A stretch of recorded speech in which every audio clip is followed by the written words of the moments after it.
పేదల సంక్షేమానికి వేలు లక్షల కోట్లు ఖర్చు చేశామని ముఖ్యమంత్రి జగన్ పదే పదే చెబుతూ ఉంటారు. తమ హయాంలో చేసినంత సాయం గతంలో ఏ ప్రభుత్వం కూడా చేయలేదని గొప్పలకు పోతూ ఉంటారు. అయితే దళిత విద్యార్థులకు నాణ్యమైన ఉన్నత విద్యకు ఉపయోగపడే పథకాలను, మంచి ఉద్యోగాలు సాధించి ఉన్నత స్థాయికి చేరుకోవడానికి ఉపయోగపడే పథకాలను రద్దు చేశారు. ఒకటా రెండా దళితులకు సంబంధించి 23 పథకాలను జగన్ సర్కారు నిర్వీర్యం చేసింది. గత 5 ఏళ్లుగా ఎస్సీలకు ప్రత్యేకించి ఒక్క పథకం కూడా అమలు చేయటం లేదు. ఒకప్పుడు దళిత విద్యార్థులకు దేవాలయాలుగా ఉన్న గురుకులాలను అధ్వానంగా మార్చేసింది. పేద పిల్లల భోజనానికి సంబంధించి బిల్లులు కూడా సకాలంలో చెల్లించలేని దుస్థితికొచ్చింది. కేంద్ర ప్రభుత్వం రాజ్యాంగబద్ధంగా అందిస్తున్న పథకాలను సైతం జగన్ రెడ్డి కాలరాశారు. దళితులకు సంబంధించి ప్రధానమైన భూమి, ఉపాధి, సంక్షేమం, విద్య లాంటి వాటికి జగన్ రెడ్డి ప్రభుత్వం నిధులు కేటాయించలేదు. ఎస్సీలను అన్ని రకాలుగా అణగదొక్కింది. దళితుల సంక్షేమానికి జనాభా ప్రాతిపదికన రాష్ట్ర బడ్జెట్లో నిధులు కేటాయించి వారికే ఖర్చు చేయాలని చట్టం చెబుతోంది. అయితే అంబేద్కర్ ఆశయాలకు అడుగడుగునా తూట్లు పొడిచింది జగన్ రెడ్డి సర్కార్. ఎస్సీలకు కేటాయించిన నిధులను ఖర్చు చేయకపోవడమే కాకుండా సప్లాన్ నిధులను జగన్ రెడ్డి సర్కార్ నవరత్నాల కోసం వాడేసుకుంది. నవరత్నాలను అందరితో పాటే ఎస్సీలకు పంచుతున్నా ఎస్సీలకు వేల కోట్లు ఖర్చు చేస్తున్నట్లు కాకిలెక్కలు చెప్పింది.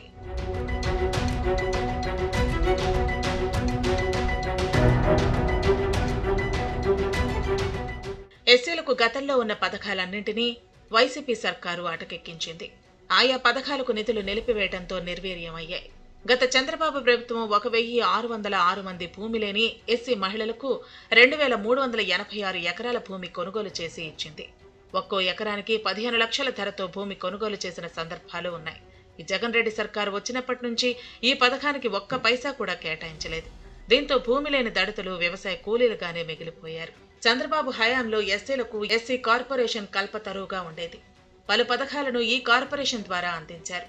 గ్రామీణ, పట్టణ ప్రాంతాల్లో ఆర్థికాభివృద్ధి పథకాలతో పాటు చిన్న తరహా వ్యవసాయానికి సంబంధించి ఎస్సీ రైతులకు సహాయ సహకారాలు అందించారు.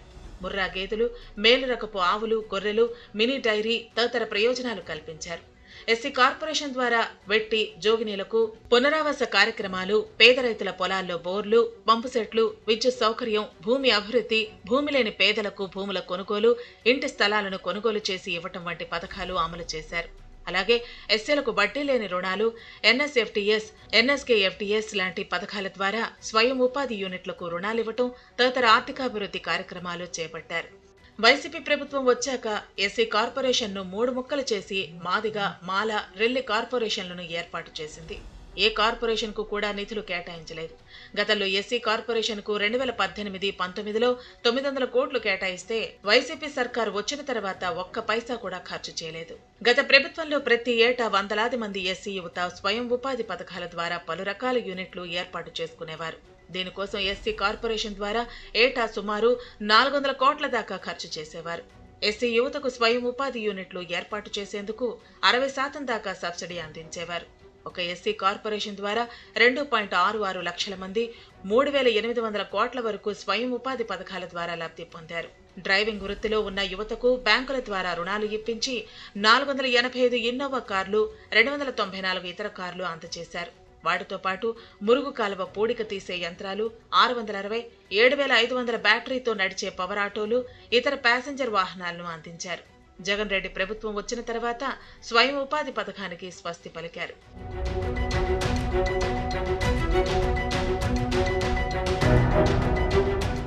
చంద్రబాబు సర్కార్ 4923 మంది విద్యార్థులను ఉన్నత చదువుల కోసం విదేశాలకు పంపించింది.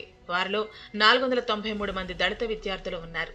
అంబేద్కర్ విదేశీ విద్య పేరిట ఒక్కొక్కరికి 15 లక్షల రూపాయల చొప్పున అప్పటి ప్రభుత్వం ఆర్థిక సాయం అందించింది. అందుకోసం 380 కోట్లు ఖర్చు చేసింది. జగన్ సర్కార్ వచ్చిన తర్వాత విదేశీ విద్య సాయాన్ని నిలిపివేసింది. 3.5 ఏళ్లకు తిరిగి విదేశీ విద్యను ప్రారంభిస్తూ పథకంలో అంబేద్కర్ పేరును తొలగించారు. రకరకాల నిబంధనలు పెట్టి దళితులకు విదేశీ విద్యను దూరం చేశారు.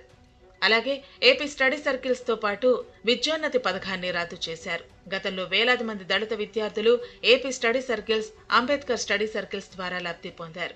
ఉన్నత విద్య తర్వాత పోటీ పరీక్షలు రాసేందుకు ఈ స్టడీ సర్కిల్స్ ద్వారా కోచింగ్ తీసుకునేవారు. టీడీపీ సర్కార్ ఢిల్లీ, హైదరాబాద్ లాంటి నగరాల్లో కోచింగ్ సెంటర్లలో శిక్షణ పొందే అవకాశం కల్పించింది. అప్పట్లో ఎస్సీలు 2313 మంది, ఎస్టీలు సుమారు 1000 మంది దాకా ఈ పథకం ద్వారా లబ్ధి పొందారు. ఒక్కో దళిత విద్యార్థికి 1.20 లక్షల ఫీజుతో పాటు వసతి ఫీజు కూడా చెల్లించారు. ఇప్పుడు ఈ ఫలాలు అందకుండా చేశారు. గతంలో మెరికల్ లాంటి పేద ఎస్సీ విద్యార్థులను ఎంపిక చేసి పేరున్న కార్పొరేట్ స్కూళ్లలో చేర్పించి నాణ్యమైన విద్య అందించేవారు. ఏటా 1,00,000 మందికి పైగా ఈ అవకాశాన్ని పొందేవారు. ఏడాదికి ఒక్కో విద్యార్థికి హాస్టల్, బుక్స్ ఫీజు మొత్తం కలిపి 30,000 చెల్లించేవారు.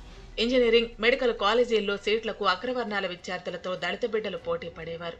ఈ పథకం కింద చదువుకున్నవారు ఐఏఎస్, ఐపీఎస్లు అయిన వారు ఉన్నారు. జగన్ ప్రభుత్వం వచ్చిన తర్వాత బెస్ట్ అవైలబుల్ కార్పొరేట్ కళాశాలల అడ్మిషన్లకు స్వస్తి పలికారు. చంద్రబాబు ప్రభుత్వం 2018 జూలై నుంచి ఇంటర్ విద్యార్థులకు మధ్యాహ్న భోజన పథకం అమలు చేసింది.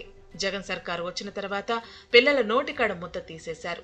ఎన్టీఆర్ ప్రారంభించిన గురుకులాలు చంద్రబాబు సర్కార్ దాకా ఎస్సీ, ఎస్టీ, బీసీ, మైనార్టీ విద్యార్థుల ఉన్నతికి తోడ్పడ్డాయి. అలాంటి గురుకులాలను జగన్ నిర్వీర్యం చేశారు. బడ్జెట్ తగ్గించడంతో మెనూ తగ్గిపోయింది. వసతులు కూడా కరువయ్యాయి.